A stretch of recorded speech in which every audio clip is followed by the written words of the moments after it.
Welcome to the Inspiration Contagion podcast, where we spread inspiration one story at a time. I am your host, Holly Jean Jackson. Each episode spotlights and interviews one transformational leader, their stories, and their advice for how you too can lead yourself and others through inspiration. If you are a visionary seeking to uplevel your leadership skills, then this is the podcast for you. I invite you today to spread inspiration like a contagion. Welcome to the Inspiration Contagion movement. All right, welcome to episode 36 of the Inspiration Contagion podcast. This week's episode is also being recorded for YouTube. So if you would like to watch instead, be sure to look at the show notes for that link. This week's guest is Brenden Kumarasamy. Brenden is the founder of MasterTalk, a YouTube channel he started to help the world master the art of public speaking and communication. He coaches purpose-driven entrepreneurs on how to master their message and share their ideas with the world. So with that, please join me in welcoming Brenden. Welcome, Brenden. Great to be here, Holly. How's it going? Good to see you here. So it's so funny, Brenden and I were chatting before we started, and I was like, oh, it's a little intimidating to have somebody in here that's a public speaker in case I say or by mistake. But Brenden, why don't you start by just telling us a little bit about your background? Of course, I'm happy to. So born and raised in a city called Montreal, upwards in Canada. We all live in igloos, basically. That's the short story. And in Montreal, it's a peculiar kind of city where you need to know how to speak multiple languages to do well. So French is a required language there. So when I was 5 years old, my parents looked at me and they said, well, you got to learn the language somehow, so we're going to throw you into a French education system. So my whole life, not only was I scared of public speaking, I had to give presentations in a language I didn't even know.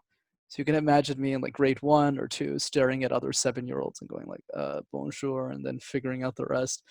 So it wasn't the best childhood, at least from a communication perspective, but from a normal perspective, it was for sure. And then after I went to university, I found a love for public speaking because I used to do these things called case competitions. Think of it like professional sports, but for nerds. So other guys my age were like, playing football or something. Which I'm clearly not equipped if you see me on video right now. What I did instead is I did competitions competitive. Like I did presentations that way. Presented hundreds of times, coached a bunch of people on public speaking. Then after I joined corporate America, or I guess corporate Canada, I had the idea for the YouTube channel because I noticed that a lot of the public speaking information online was terrible. So I made videos in my mother's basement, and here we are today. Well, you're very funny too, and that always makes it such a much better warm introduction to your audience because you're personable. You have really good stories. I love the corporate Canada comment. Very, very clever. So did you find when you were in corporate Canada, was it just not a good fit for you? And is that part of what helped you launch into starting your own business? It's fascinating. This is usually where most guests say, what, corporate wasn't for me. I actually very much love corporate. I still actually work at IBM. It's great. But I think what shifted for me was this idea of transitioning from thriving, like, getting out of the survival mode and making money versus meaning. How do you create a bigger impact in the world? And if we were having this conversation 30 years ago, Holly, if I'm being honest, MasterTalk wouldn't even exist, right? Because of the cost of production would have been way higher. This show wouldn't have been possible. So if I was talking to you 30 years ago, I'd be a senior executive at a company like IBM. But I think what happened was I realized that there was a big gap in the market and that I was just uniquely positioned to essentially fill it. So that's why I transitioned towards that, because for me, legacy is really important. So I just asked myself the hard questions about life early and everything fell in the right place. So I decided to go for it as a side hustle. That is beautiful. Yeah. And I like to remind people that you can be an entrepreneur and still work in the corporate space. And actually, it's great to kind of beta test what works for you while you have income so that you have that capacity and that inspiration and excitement. So one of the questions I wanted to ask you around that, because legacy is important and we're kind of getting into some of these inspirational things, is what makes you an inspirational leader, or what's your secret sauce? Right. I would say that the secret sauce, and it's not too secret, right? It's like you just put mayonnaise on the, no, I'm kidding. The key, right? And this is a habit not many people talk about that I'm always shocked by. And no, it's not yoga. No, it's not meditation. No, it's not eating the right things. Though all of those things are great and they're definitely value adds. The one habit, if there's anything that you take away from me in this show, it's the following: ask yourself a hard question about life every single day. I can guarantee you in 30 days, your life will be different. I'll get you started. What are you pretending not to know? If you had all the money in the world, how would you spend your time? And if you died tomorrow, what would you write in your funeral speech, provided that you had the opportunity to write it before you passed? The only difference between me and most people is that I asked these questions when I was 16 instead of waiting until I was 46 or 56. So I was able to make the right moves really early on. And if you start doing those things, even if they're painful and they're not very fun, you can find out exactly what's important. So an example with me is most people in my position, when because I got a really good corporate job at a very young age, they spend a lot of that money on what everyone else would, like BMWs, bottles, things like that. But I looked at the same life and I just said, that makes no sense to me. So I'm just going to stay in my mother's basement. I'm going to save up my money and build something meaningful, because that's what's going to matter at the end of my life. So by asking yourself that one hard question every day, you'll get clearer towards what your meaning is and what you're supposed to be doing with your life. That is so interesting. I was just talking to a good friend last night, and he was sharing that when he's dating, that, women are turned off by the fact that he lives at home still, but he's also an entrepreneur and he's just being really fiscally conservative and saving his money. And he was reminding me that, Steve Jobs started his company in the garage of his parents' house. And he's like, you just have to think differently. So I love that part of your secret sauce was getting clear on defining success for yourself and what that legacy would mean for yourself in your life. That's really powerful. And at such a young age, very impressive. I appreciate that. A lot of people tend to say that. I was like, yeah, I guess it's just life. But to your friend, as like an additional comment, what I would say, because I've thought a lot about that too. I think it really depends what relationship you're optimizing for, right? Like for me, there's a reason why I don't date, right? I'm just like focused on like doing the YouTube channel, things like that, and meet the right people who align with what your interests are, and then hopefully it figures it out, I guess. Right. Well, and also I think that you're right. So there are phases of your life where you want to focus more on optimizing your business, figuring that part of your life out, and then seeing where things, like you just said, align so that it's a good fit. And even when I'm coaching clients, it's really about balancing their life priorities with their business goals or their career goals. And like you said, you can't get to those life priorities unless you ask those really difficult questions very early on. Awesome. So what does inspiration mean to you? For me, inspiration means doing something that matters. So I think for me, like inspiration is tied a lot to what drives my happiness, and what drives my happiness are the people and the heroes that I look up to. And depending on who those people are, the way that you direct your life is going to be different. If you look up to criminals, you're probably going to be a criminal. If you look up to podcasters, chances are you might start one someday, right? Et cetera, et cetera. For me, the number one person on my list is a guy named Scott Harrison. He's the CEO of Charity Water. He's a nonprofit guy. He raised hundreds of millions of dollars for a problem that he'll never face, which is getting access to clean drinking water. And the craziest part of his story is he used to be a nightclub promoter. So I found that really fascinating. But I think the idea is inspiration comes from the sources that you want to take that inspiration from. So for me, growing up, my father was an alcoholic. I was in a dysfunctional family. So I didn't really have that much inspiration to go around with. But because I relied on people that said, wow, I really want to be like them someday, I was able to ask myself the right questions and model my life effectively. That is wonderful advice, especially for people that might be in a difficult situation or be using the victim card of how they grew up as an excuse to not go after their big dreams and their big goals in life. I love that you were borrowing that inspiration from people outside of your home through podcasting and just discovering nonprofit leaders. That's really beautiful. Appreciate So, that. yeah. So now that we are talking about that, how do you define success for yourself and how did you arrive at this definition? We kind of talked about it a little bit. No, it's a great question. So one thing I really want to push here is that's the point of the questions is your definition will change on based on who you are. But for me, success is all about doing amazing things. And a good example I can use as an analogy here For those who have seen the documentary, and if you haven't seen it, you got to. It's called Free Solo. It's this guy named Alex Honnold. He basically, and I'm sure you seem familiar with it, but the idea is he climbs on the biggest walls in the world without any rope. So if he makes a mistake, he just dives. And there's one part of the movie that I won't forget for the rest of my life. And this is what he said. Now I'm going to impersonate him a bit. He's like, me and my girlfriend, we view happiness very differently. She views it as comfort, being around family, going shopping, having a home, stability. And there's nothing wrong with that. But for me, I derive my happiness from doing amazing things. 9 years out of the 10, I did not want to climb El Capitan. I looked at the wall and I said, no way. But in year 10, I said, what if I got to the other side? What would happen? What would happen is other kids would grow up wanting to climb a bigger wall. That seems completely delusional, like crazy to most people.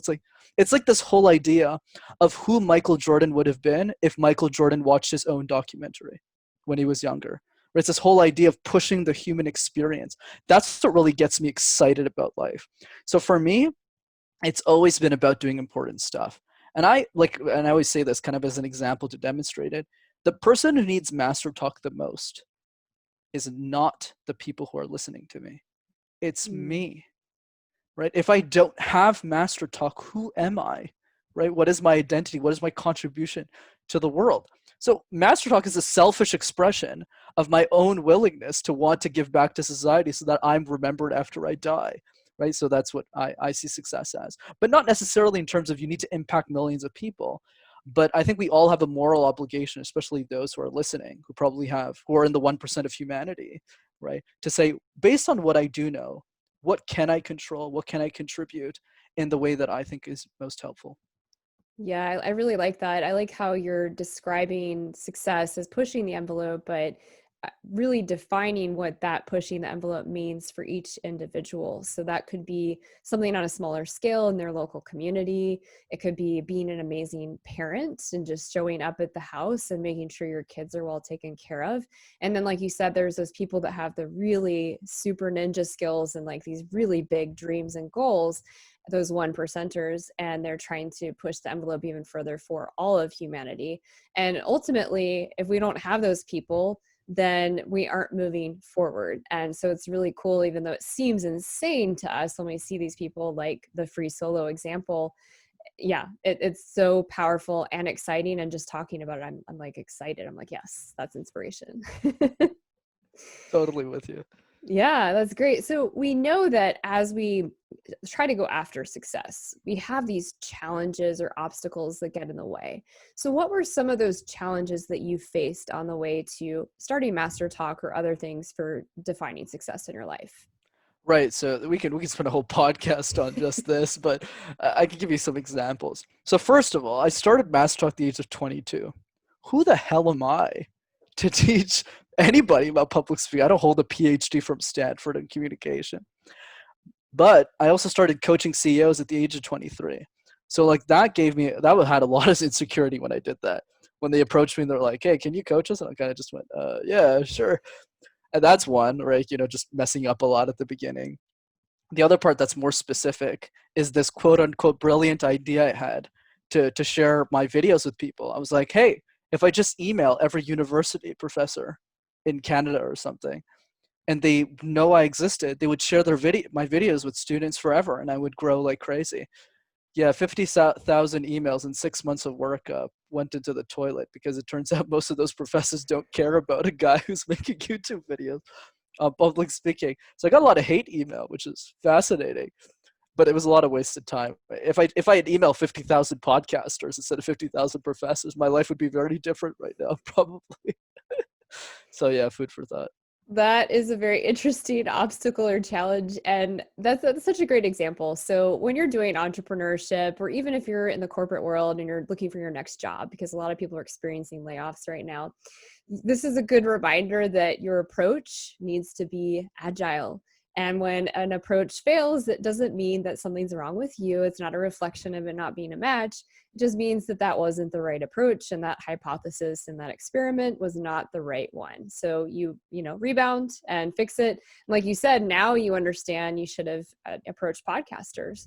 And so people that are listening, if they're going through a challenge like that, it's really just about pivoting your approach and not looking at it as a personal failure that's occurring. I'm totally with you. Like one thing I know this is obvious advice, but like, most people just fail to try. Like one analogy I can give you that's super simple. If you're in your 20s, you're too young. If you're in your 30s, you should focus on the kids and the person you're married to. If you're in your 40s, your kids are going to college, you should save up for them. You got to make sure everything's in line. When you're 50s, you're a bit too old now. 60s, it's too late. So like, when do you take action? Like at like 14? Like what happens, right? That's the point. It's never there's never a moment in time that's perfect, because as you get older, the stuff, the responsibility just accumulates. It doesn't go down. And by the time, if you have kids or something, like in that analogy I just gave, if you're in your 50s and the kids just leave, well, now you're just going to say it's too late. Well, I guess it's done. So I think that's definitely something to point out. Well, and it's interesting you say that because a lot of my close friends are in their probably 40s to 70s. And a lot of people I know start businesses typically in their 40s. And I don't think it's too late. I think you could be 60 and go back to school if you wanted to and redefine your whole life. You could start a business in your 60s. It really just depends on what is fueling your fire. If you're really excited about something and you have total confidence and faith that it's what you're supposed to do in this world, there is no time in life where that's going to be perfect.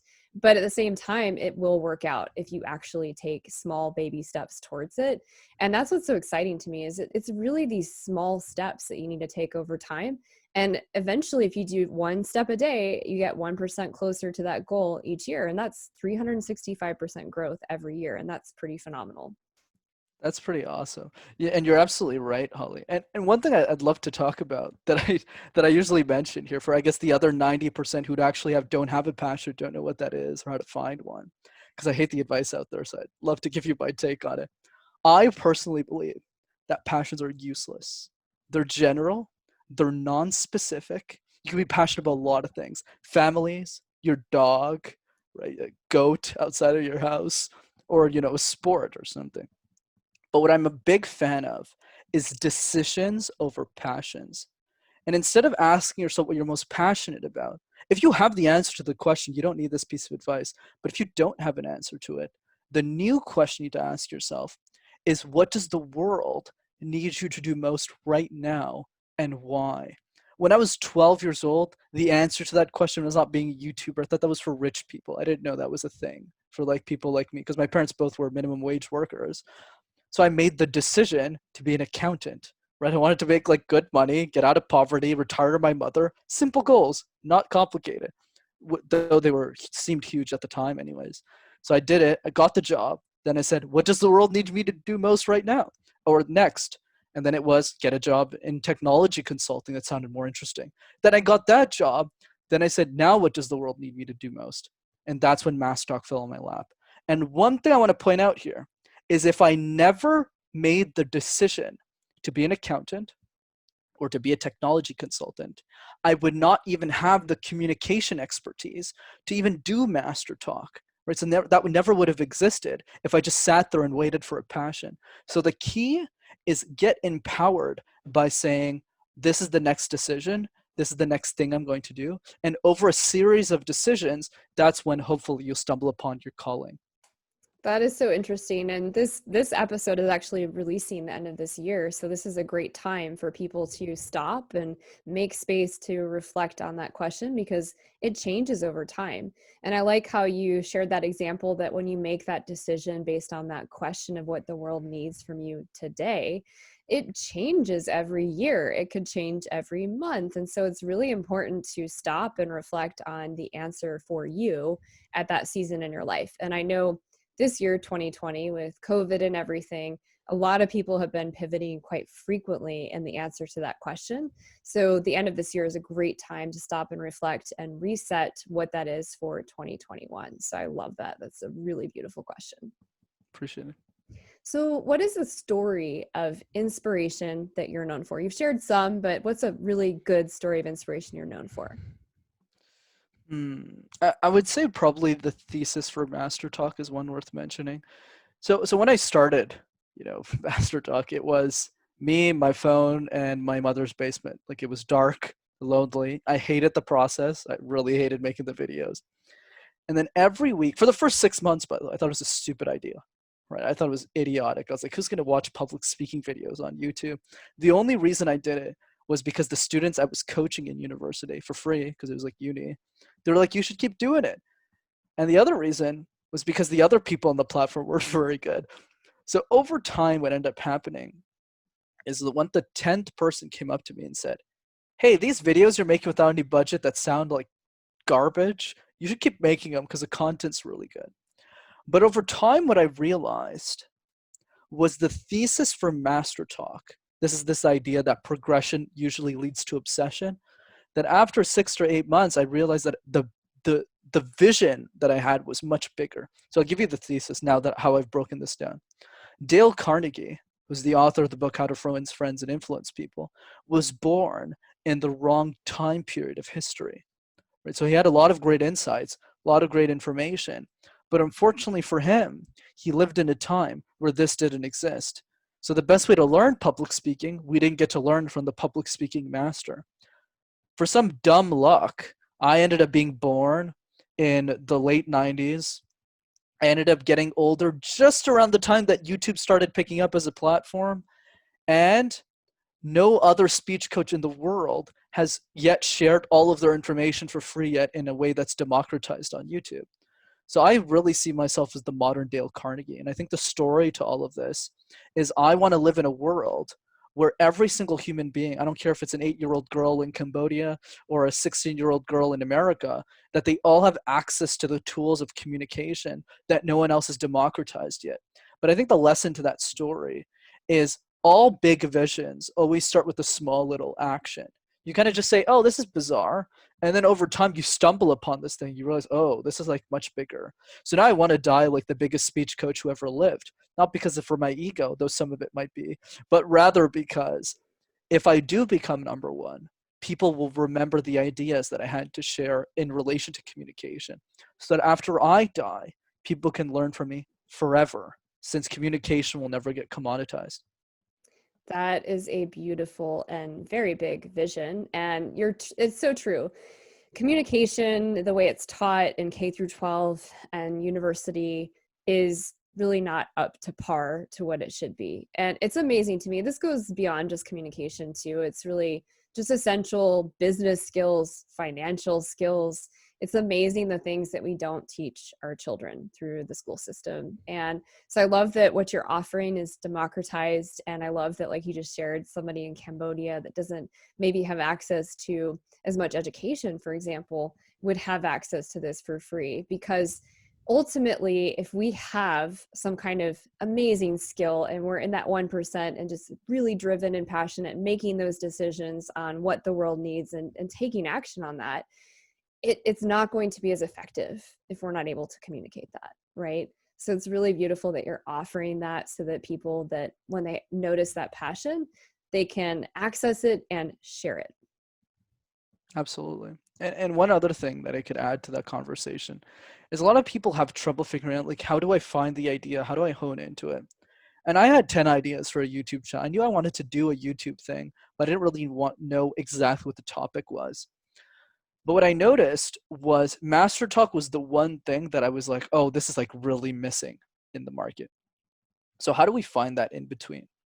I think the idea is great insights on the market, great ways of looking at life, or great ways of starting a business all begin with controversial thinking. So there's this question that I got from the book Peter Thiel's 0 to 1. He's the guy who started PayPal and worked with Elon Musk, did a bunch of cool stuff. There's a question he asks in the first page of the book that is the hardest question I ever answered in my life. But if you can find an answer to it, or in my case 30, you can find a lot of interesting ways of living life. The question goes as follows. What is the truth that you believe in that most people disagree with you on? So what's something that you know to be true about life that most people go, no, you're wrong? I'll give you a hint. 10 years ago, if I told you you're going to sleep in strangers' houses and pay them for it, you'd be like, what's wrong with this guy? He's like sitting on a mattress in his mother's basement. He's crazy. But then you realize that it's Airbnb today. Same thing. You know, if I told you you were comfortable putting your niece or somebody in your family who's young in a random stranger's car and be okay with it. Once again, you would have called me crazy, but that's also Uber today. So it's this idea of what is a truth that you believe in. If you can find a couple of answers, it took me 4 years to find mine about public speaking and other stuff that is not PR. But the idea is through those controversial thoughts, you can stem exceptional ideas. Yeah, another, food for thought question for people to reflect on who are thinking about starting their own business or figuring out what their legacy is. So I advise you to take this time in December to reflect on that. And like you said, it might take some time. So get started today so you can take that right action. So you identified Brenden as a storyteller leader. So I wanted to ask you, do you believe in using stories to inspire and lead? Absolutely. And I guess it made sense since I was the communication guy to pick that one, even though I liked all of them. But I think the idea with stories that's important is human beings are storytelling machines. It's not enough to just say the facts, it's not enough to put on a suit and go onto a show and just go, yeah, Holly, these are I only talk about communication tips and that's it. Like, no one's going to relate to that. No one's going to understand who you are. And I think Simon Sinek puts it best. Most people, most businesses, most movements, most ideas only focus on the boring part, which is what the idea is and how it's being done or executed, but they don't focus enough on why, right? And if you focus a lot more and you explain that and you communicate that, it's much easier for you to lead a movement. I mean, just this morning, I was making a YouTube script on Martin Luther King's speech that's going to come out in like 2023 or something. But the idea from his speech was simple. It wasn't this idea that he was giving a speech and people wanted to attend it, or else there wouldn't have been 250,000 people there. The reason people attended was because they believed what he believed. They believed in this world, in this vision where everyone was equal, where we lived in a less divided society. So by attending, I am fulfilling my own need, my own voting power to say, I believe in this world too. So if you want to scale your ideas, if you want to reach more people, you need to learn how to communicate those ideas in a way that gets people excited to talk about them. I guess MasterTalk is a manifestation of that because I want it to be like I want to be like the rebel of the industry. Instead of like looking like bored and like 60 years old, I want it to be a lot more fun, a lot more interesting, a lot more casual. And from the way that I think about, the suit shop that I'm in to the way I communicate in my videos, that's always a way of thinking about how are we going to be different from everyone else. So yeah, and the question you can ask yourself also as a bonus to help you think through this is how would the world change if everyone implemented your ideas? So if every single human being on earth did exactly what you told them to, how would the world change? And the more specific you are about that world, the easier it is to communicate that vision to others. So for me, to give you some kind of guidance here, for me, the world is simple, right? If everyone had the courage to share their ideas, we would all realize that our stories matter and that we matter. Right? So the tough conversation that we need to have with the people that we love, we'll have it. The coffee conversation that we have with the people that we enjoy speaking to, we'll do it. Right? The person we want to ask on a date that we're too nervous to do it, we'll ask them. Right? And the world would just spin a lot faster. We'd get a lot more things done. So that's the overarching vision and how you can Yeah. think about it. Yeah. And it's so true that people, when they launch a business, they will get so stuck in the weeds, the tactics of it, and it's boring. And or sometimes they'll be so stuck in their own head, right? So they're not really focusing on their consumer base, their clients, the people they're trying to attract. They're speaking from their own headspace and they're not sharing stories. So I think it's really important to be authentic as the person leading your business and showing up with vulnerability, authenticity, and sharing those stories from the heart center. I mean, storytelling in a lot of ways is directly correlated with speaking from the heart because you can't tell a story effectively that people are going to relate to unless you're being real, and people can tell when you're being vulnerable and authentic. And what I love about when you're sharing stories, Brenden, is that it's very authentic. Like you can't fake that. So when you're coaching people through Master Talk or working with CEOs, how do you get them to be more vulnerable and show that authenticity? Because that's even scarier than public speaking. I agree, and we both know that Brene Brown talks a lot about that. But I think the idea that I want to push, at least in regards to my clients, I don't work with people who don't want to do that, or it's too hard, right? It's not, if they're not into that stuff, it doesn't work. That's why I'm mostly focused on purpose-driven messengers and leaders. But what I do to help unleash that is understanding, and I guess I'm a little bit more on the dark side here, understanding the consequences of not doing it, like really getting clear. So, like, the number one question I ask people who don't want to take action, right, is who suffers from your inability to take action every day? So, every single day that you make the decision not to do something, whether it's a CEO I'm coaching to share something more important, something more vulnerable, or whether it's, a tough conversation with somebody that you love, what happens and who suffers specifically when you don't do that thing? So, with me, as an analogy, most people, when they have an idea, option A is do the thing, option B is watch Netflix. It's a pretty easy ultimatum. You're obviously going to watch Netflix. I can't blame you, right? But with me, option A is do the thing, go on the podcast, make the videos, coach the people. Or option B is watch as millions of people around the world who can't afford a speech coach, which is pretty much everyone, suffer. 16-year-old Julia is in a high school. She's super successful. She's a great leader. She's going to be an amazing person in the next couple of years and make a big difference, maybe being a human rights lawyer or something. But she's deathly afraid of public speaking. So she loves YouTube. She goes on YouTube. She types public speaking tips. What does she find? She finds a bunch of old white dudes who are 75 years old who don't know anything about public speaking. So she obviously can't relate to that. She closes her laptop, and her internal belief system, right, that she'll never be a great speaker, will live for the rest of her life unless I post. I'm the only speech coach in the world who's in their early 20s and has this level of experience, which means if I don't do it, not only are the millions of people today going to suffer, the millions of people forever, the people who come after me over and over again. So let's just say that's why I write my content 3 years in advance, because I don't miss a week for Julia. So if we're really clear about the person that you're helping and you understand the consequence of not doing it, you'll move pretty fast. Wow, that is the best way I've ever heard that articulated, which is not surprising since you are a masterful speech coach. But I love that instead of removing that Netflix option B option. So if you're really clear on what you're building and who you're building it for, you're actually making that person suffer when you don't take action. And I can imagine that option A is a lot easier to choose every day when you know ultra hyper clear who you're affecting in option B in a negative way. And it's similar to Sean Stevenson, which I'm sure you've seen some of his speeches, and it's sad that we've lost him, but phenomenal speaker and really vulnerable speaker. And he taught this amazing master class. And one of his examples was you can't blame the medium for people like where they want to hear you, but also when you're on stage, you can't let the fear of public speaking get in the way, because imagine all of the people in the audience lining up through a microphone and saying, this is why I need you. This is how you can change my life as the speaker. And by you not showing up and pushing through that fear of public speaking and sharing your story, your message, your services, you are actually preventing all those people in your audience from moving forward.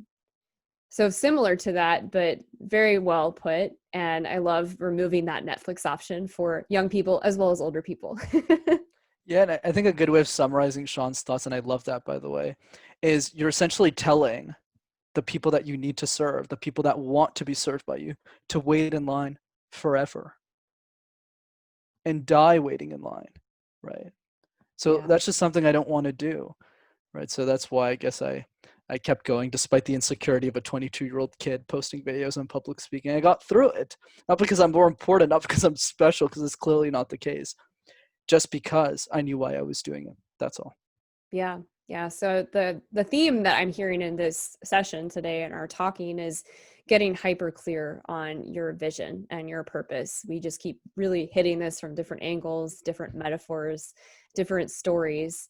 So the more clear you are on that, the easier it is for you to take action and the easier it is for you to avoid inaction. So that's amazing. So I did want to ask you, what are some other key transformational stories that really left an imprint on you? That could be yours or someone else's. Yeah, I definitely would love to push out Scott's in this case, just because he's the number one person on my list. There's obviously a bunch of other people I admire, like Gary Vee and Lewis Howes, all these great, amazing people. But I think the key to all of those people, and then I can talk about Scott specifically, is this idea of they didn't need to do the thing that they did. They didn't need to share it. And Lewis is a great example here. Lewis started the School of Greatness, which is a top 100 podcast in the world, 8 years ago, right? But by the time he started the podcast, he was already a multimillionaire. He already had all the success he had in the world. And back then, these types of shows didn't even exist, right? I think it was just Joe Rogan or something. So the idea is, why did he do it anyways? Why did Brendon Bouchard make a book on high performance? Why did Jay Shetty share all these free stuff when they clearly don't need to anymore? They did it because they needed to. There's a generation of people who couldn't afford them that then get that inspiration. The only way to get to them is by making free content. I was one of those people. When I was 17 or 18 years old and I had no direction in life like most people around me, that age range, I found that podcast, School of Greatness and all that other stuff. And I started binging these episodes and they completely changed my life. So I see it more as a responsibility and a duty, since nobody else is doing it in the space of public speaking, to share it on to the next person. But in the context of Scott, I think what I admire about him the most is in that same realm, this idea that why did he choose to focus on the water crisis? I think most people, when they try and make change in the world, they're always focused, once again, I know I'm a bit of a dark or anti person here, but they're always going like, oh, what am I passionate about? Instead of just focusing on what they do best, which they then find passion in, right? I mean, Sarah Blakely worked on underwear. Now she's a billionaire, right? It's like Under Armour, whatever it is. But anyways, the point that I'm making is he used all of his savviness, all of his marketing expertise from his club days, and said the water crisis is the one problem objectively that nobody can disagree on. I don't care if you're a Republican, you're a Democrat, you hate kids, you love kids, you live in Minnesota, you live in New York, it doesn't matter. We can all agree, which is hard these days, I must say, but we can all agree that every single human being deserves a clean glass of water every single day. So he dedicated his whole life just to solve that one problem. And he is an embodiment of how we should all live our lives. If we all just focused on one or two problems, which in my case is public speaking and the water crisis, we would all just be better off, right? And I'm really clear on this. This is what I got from Scott, and this idea, and this is his favorite quote that I love. The goal is not to live forever, but to create something that will.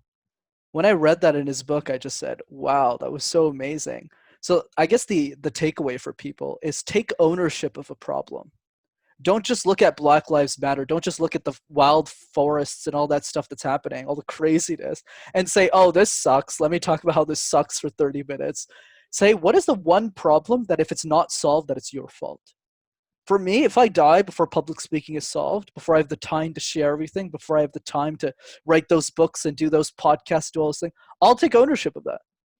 I'll take responsibility. I will go on public and say, this is all my fault, right? I'll take it. If we all did that, the world would just be way better. The world would be amazing if we took ownership of that. And then even if we disagreed on things, we'd have people that were assigned to solving those problems and they'd be more of the experts on it. So it wouldn't really create as much ridiculous conflict that is not productive. And I agree. One of my biggest pet peeves is when people come to me and they complain. It's like, if you're going to complain, great, but come to me with some potential solutions. Don't even get me started on this. We could do a whole podcast on that. Oh yeah, jeez. I'll be like a Gary Vee for like 5 minutes. Yeah. So next time you play the victim card or the complaining card, stop. And if there's something you can do to solve it, that's so much more productive than complaining, because that's just going to bring your energy down. And like you said, if it's something you can't solve, great, focus, refocus, shift, and get back to the problem you are solving instead of complaining about something you can't fix, because that's just not productive for anybody. I completely agree. And one story I can tell you that I got from another show actually It was a woman named Annie, super smart lady. And she said, there's a story about a father, right? And the father had two kids, two sons. Father was an alcoholic, was dysfunctional. I don't know if you've told the story before on the podcast, but it's worth mentioning. And both of those sons ended up taking completely different directions in their life. The first one became this very successful individual, financially. He was a advocate for different causes, leads the church, does a lot of, what a good person would do, happily married, all that stuff. The other person went in the complete opposite direction, became a drug addict, hurted people, did a bunch of bad stuff. And then they brought them in, both of those sons. They brought them and put them in separate rooms and asked them the same question. What do you think led to this situation? And they both answered the same thing. They both said, what would a father like that, what else would you expect? And I found that so gut-wrenchingly powerful, because it's this idea of it doesn't matter what happened to you, though I sympathize for a lot of it.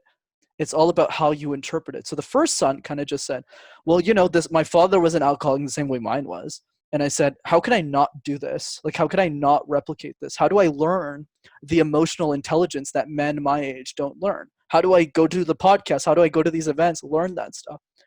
But the other person goes, oh no, I'm going to fail at everything in my life because my father was an alcoholic.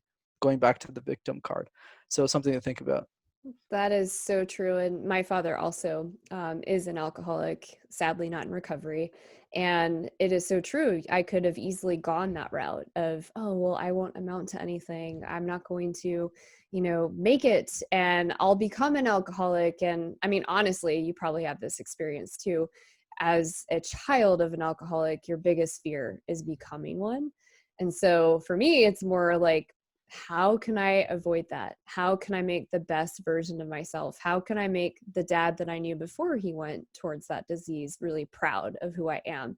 But you're so right, because you could have somebody in the same family unit have the complete opposite experience, and then they're using that as an excuse to not really live their life. And this applies to any circumstance, not just alcoholism, but any external situation you're facing. Absolutely. Yeah.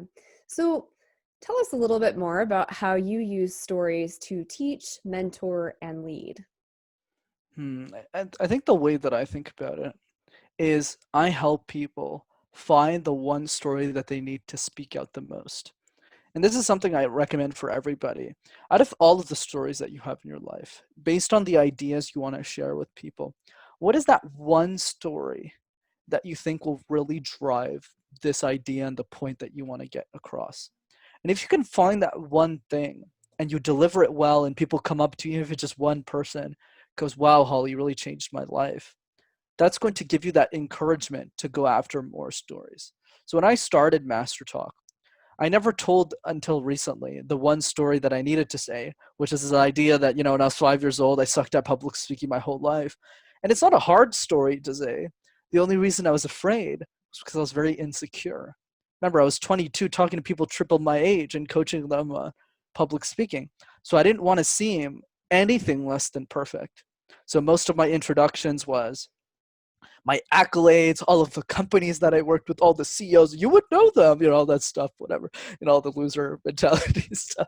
And what I realized in like speech 15 or something, when I did it to a couple of kids, they were like between the ages of 9 and 17, really talented girls who knew how to code. It was a really intimidating room, to be honest. Really smart people. I gave the same speech. It was good. The content was fine. But a lot of the girls came up to me after and they were like, what's a CEO?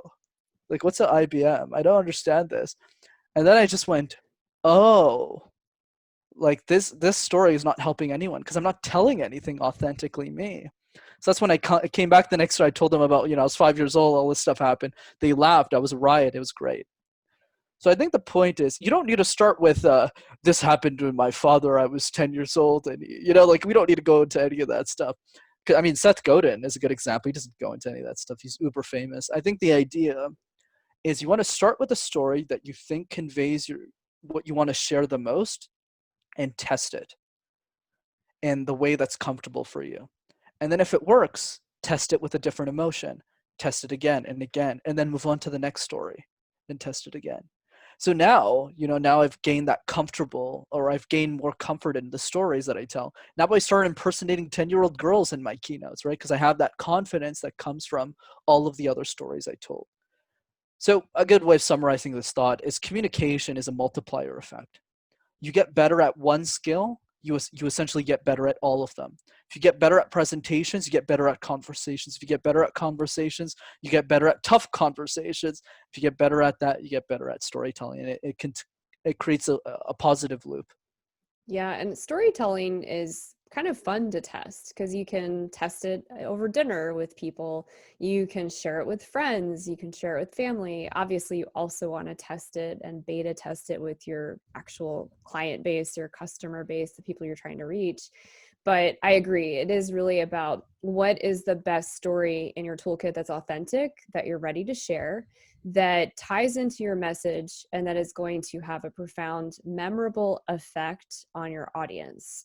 And it really does take working with someone like yourself or a different program to start to uncover that, because it's really a masterful technique to learn how to use storytelling really effectively for your business and for portraying a powerful message.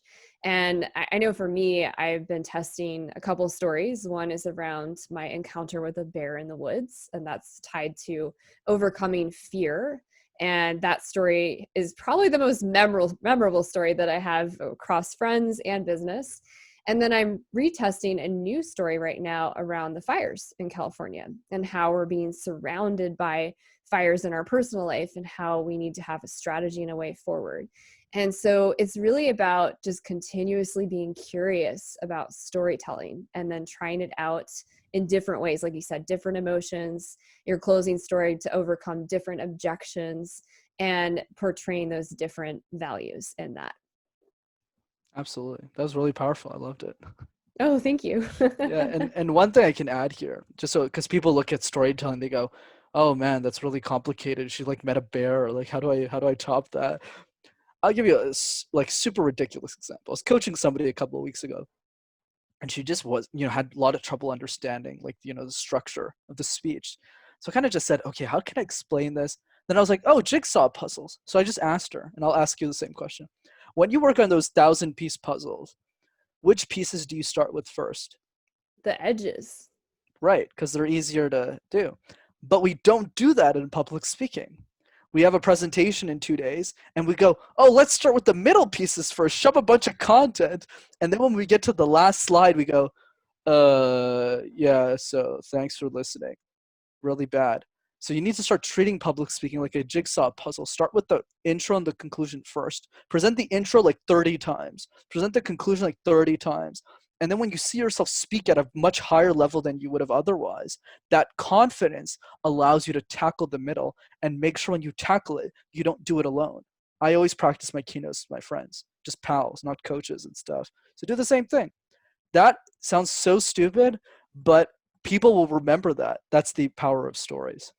Well, and I agree, it is. That's the best metaphor I've heard for effectively practicing storytelling and presentations, because I have a talk coming up next week. It's a national webinar with like 1,000 people. And so I am doing exactly what you're saying. I'm working on my open heart story and opener and really catching the audience, and my closing and making sure those are really dialed in, because I know the head content, the middle section, and I know I can deliver that. It's more about starting effectively, hooking them, creating an emotional connection, building credibility and likability, and keeping them interested throughout, and then closing on a really good note that's powerful and gets them to take action, because otherwise, what's the point of the whole presentation, right? Unless they change something.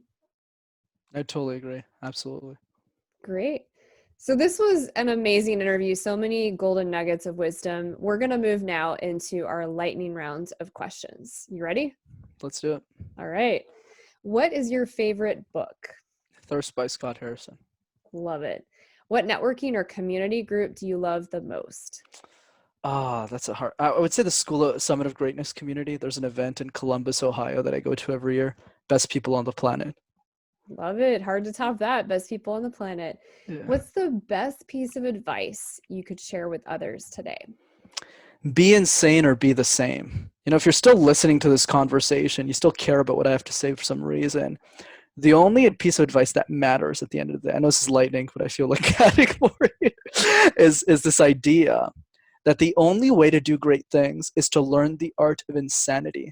Don't you find it odd that a 22-year-old kid started a YouTube channel, not on vlogging, not on pranking, but on public speaking and communication? Then he started coaching CEOs at the age of 23. But he's also having this very conversation in his mother's basement on a mattress that he sleeps on. He also doesn't own a car. He also doesn't plan on moving out of his mother's house for a long time. How do any of those decisions make any sense at all? And that is the point. When you start making decisions to the only person that matters, which is you, you're probably making the right decisions. Wow. I know it's a lightning round, but whoa, powerful stuff, because you're so Lightning. right. That's a mic drop moment right there. There's like a lightning that came. Yeah, because that's beyond just defining success for yourself. It's literally making every decision based on what success and happiness is for you and what your vision and mission in life is for you.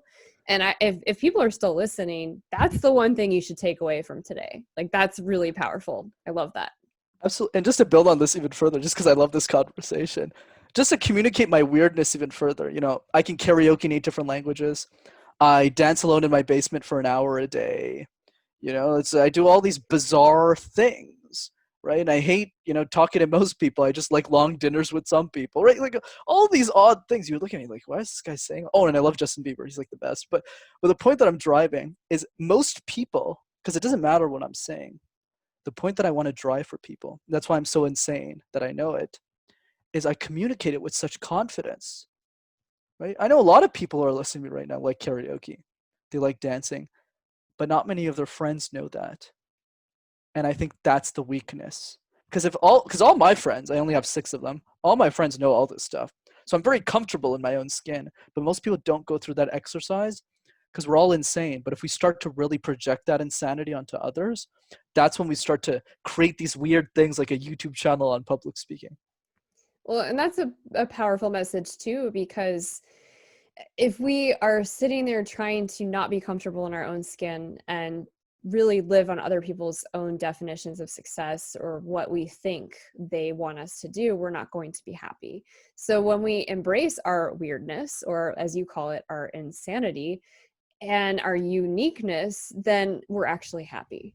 But when we deny ourselves that, it shows up in our health, it shows up in our unhappiness, and then we start binge watching Netflix, right?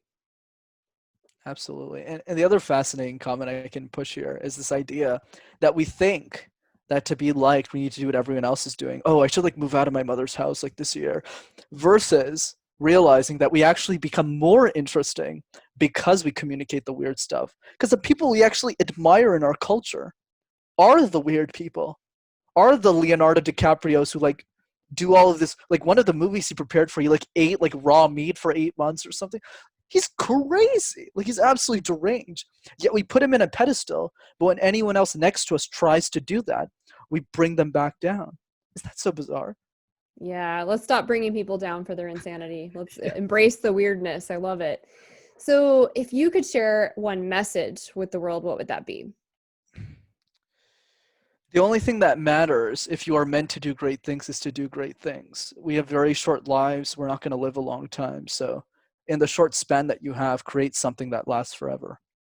Love it. And we've already kind of covered this, but just to bring it home in case people missed it, what is the legacy you wish to leave behind?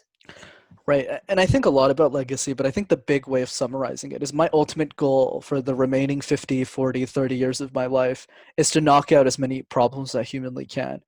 And I currently think I can do 2, right? One is the public speaking for the world, and the other one is the water crisis. But for me, at the end of the day, it doesn't really matter what problem it is, as long as I'm the person meant to knock it out. So for you that's listening, out of all of the things that you can be doing, if you actually want to solve something, you got to put all your energy, all of your eggs into one thing and drive it home. Yeah.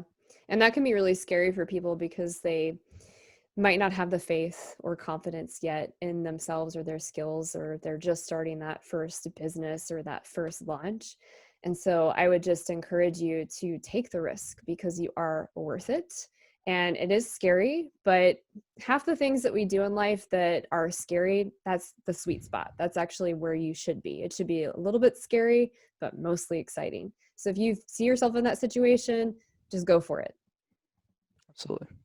All right. So Brenden has been very generous. He's offering a free call with him for 15 minutes. So if you have public speaking and stuff you want to cover, he's the guru for that. And if you're interested, in the show notes, I will have his Instagram handle, and you can just direct message him and mention the Inspiration Contagion podcast. And he will give you that free 15-minute consultation. He also has a YouTube channel we've been talking about throughout the show. It's called MasterTalk. That link will also be in the show notes. Brenden, is there anything else you would like to add for how people can connect with you and reach out? No, that's it. You summarized it really well. It's great to be here. Great. Well, thank you so much for joining us for the Inspiration Contagion podcast. And it has been just such a pleasure. Pleasure was mine. Thanks for having me. Thanks.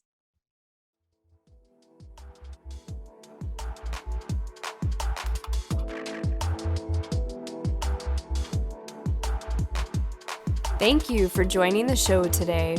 I hope you were inspired. More importantly, I hope you take action. What is one thing you can do in this moment that will inspire someone?